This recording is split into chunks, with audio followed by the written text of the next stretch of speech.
Hello, and welcome to the RVTV podcast, The Roanoke Valley Then and Now. On today's show, we are talking to author, historian, and former mayor of Roanoke, Nelson Harris, about the history of three southwest Roanoke County locations, Bent Mountain, Back Creek, and the Starkey community. Welcome to the show, Mr. Harris. First, let's begin with the history of Bent Mountain. The Bent Mountain area was first settled by Europeans during the 1740s and 1750s, much as was the rest of southwest Roanoke County. The great trading path cut along the Appalachians and came down parallel to what was called the Wagon Road that roughly followed where Route 11 exists today through the Shenandoah Valley and coming into Roanoke. The trader's path then came along and up Bent Mountain. The first two known homesteaders in the Bent Mountain, Back Creek area were Robert Pogue, who had come down from Augusta County, and John Mason, who had done the same as well. And they homesteaded this area as early as 1740. In the early 1800s, Bent Mountain was known for its tobacco crops, and there were two large tobacco growers on Bent Mountain by the last name of Coles and Terry, and they literally had hundreds of acres in tobacco up until the time of the Civil War. The economy of Bent Mountain really took off after the Civil War due to the growth of apple orchards on the mountain, which really defined Bent Mountain for many decades to come. And the orchards here on Bent Mountain were numerous and large. And in fact, the apples grown here on Bent Mountain were sought after not only by others in Virginia, but by restaurateurs and brokers in New York and in England.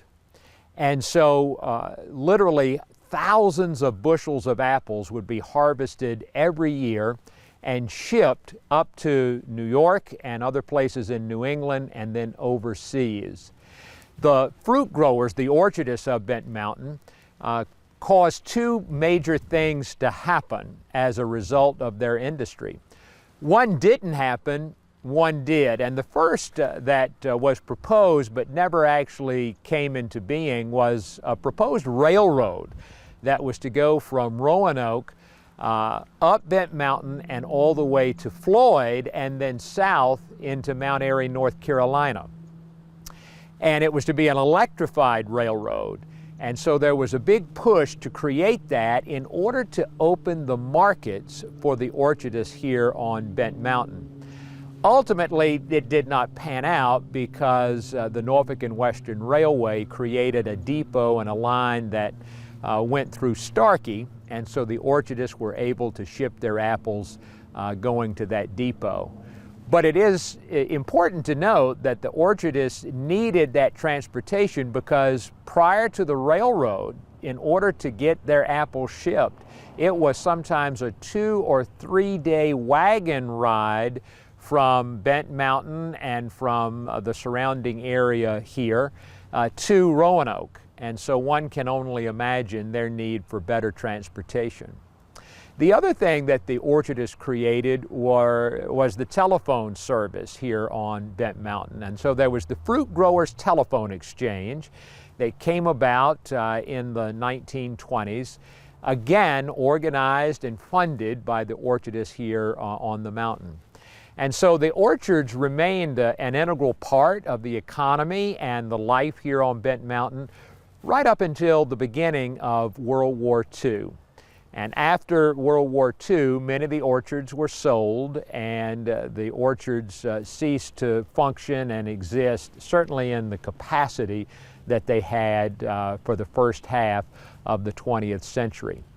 With the growth of the orchards and the population here, the county took note of the fact that there needed to be schools, and so the former Bent Mountain Elementary School, which is today the Bent Mountain Community Center, and for decades this brick school building served the families of Bent Mountain. It actually began as a wooden A-frame school, And many remember that A-frame school still being on the site, because when the brick school opened, the wood frame school served as the kitchen and the lunchroom for the children here at the school. And I remember people telling me that when they were students here back in the 30s and 40s, that the farmers would actually bring over produce for the children to eat as a part of their lunch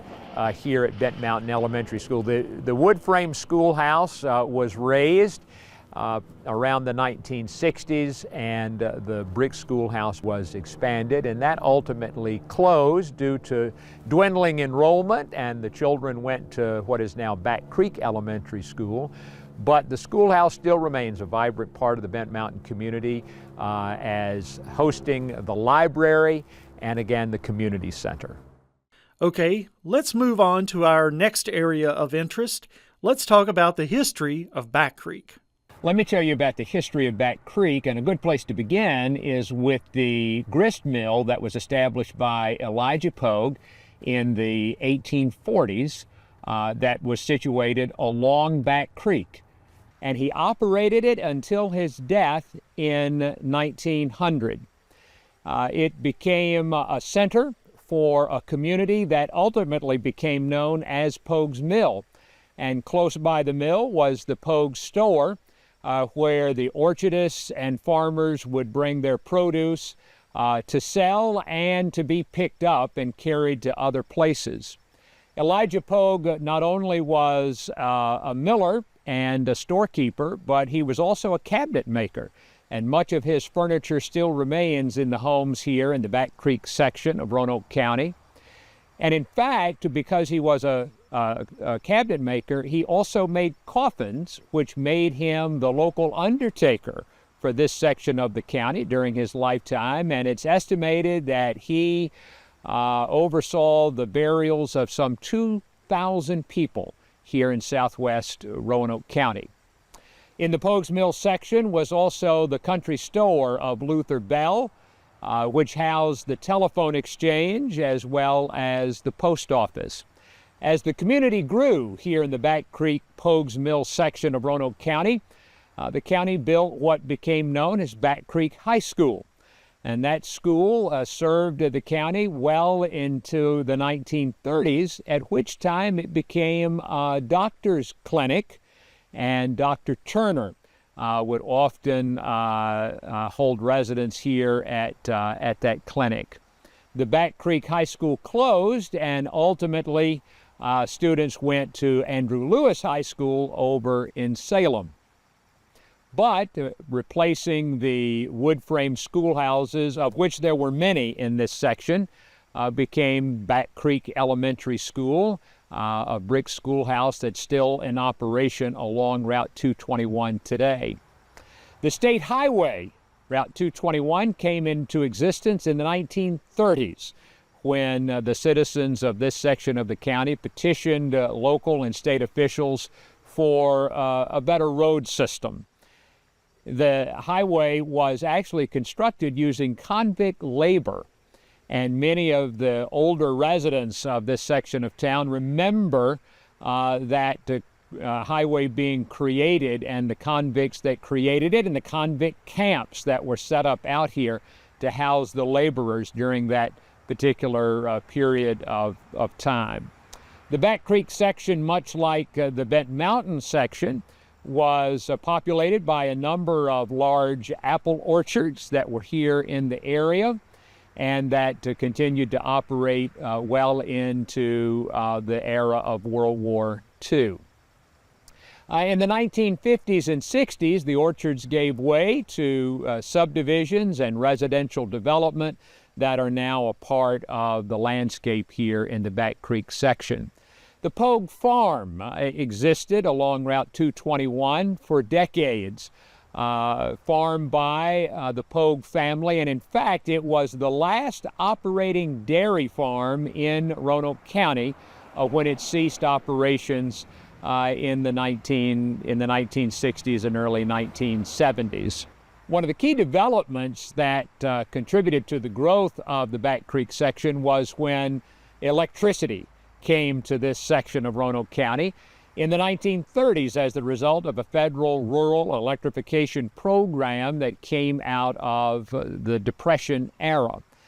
And in fact, there is a family on Bent Mountain that kept a notebook of that project, and the lights went on in Back Creek and Bent Mountain in 1937. Today, Back Creek does not resemble the Back Creek section of 100 years ago, as it is one of the most populated and developed residentially sections of Roanoke County. And finally, can you give us some history about the Starkey community? The community of Starkey in southwest Roanoke County in the mid to late 1800s actually went by a different name. It used to go originally by Speedwell, which was named for the large Harvey home that still exists here in the Starkey community, then by Farland, and then by Starkey, named for the Starkey family who operated a business here in this community. Starkey began to develop with the coming of the Roanoke and Southern Railway in 1890, which put a track through this section of Roanoke County. And then the Starkey Depot came, and the Starkey Depot allowed Starkey to really develop because so many of the orchardists in the southwest section of Roanoke County brought their produce here for shipment. And so the Starkey Depot became a critical piece of the economic infrastructure of Roanoke County. And with that, number of businesses began to locate here in Starkey, and with that, population. The Roanoke and Southern Railway came to Starkey in the early 1890s. And it was later acquired by the Norfolk and Western Railway, becoming part of its Winston-Salem division. When it was acquired and became a part of the N&W Railway, the Starkey Depot then took on even greater volume of freight and passenger service. Passenger service ended at the Starkey station in the 1940s, but it continued to operate as a freight depot for many, many years later. In 1915, the Starkey School, the brick school that actually still is standing today, was erected by Roanoke County, and it replaced a wooden structure that was not far from the site of the school. It operated as an elementary school up until 1961. It closed, and students at the Starkey School then transferred to the Ogden School over on Ogden Road in Roanoke County. After it closed as a school, it functioned for 15 or 20 years as a senior citizen center before the county sold it to a private owner. Most notably for the Starkey area was what happened in 1949, which was the development of the Starkey Speedway. It was a quarter-mile dirt track for stock car racing and other activities. And by the late 1950s, it was actually hosting NASCAR-sanctioned races. Between 1958 and 1962, there were 4 NASCAR Cup races held at the Starkey Speedway. And some future Hall of Famers actually raced here, including Wendell Scott, Richard Petty, Lee Petty, Curtis Turner, and many, many others. The Starkey Speedway really functioned as more than a speedway. It became an entertainment venue.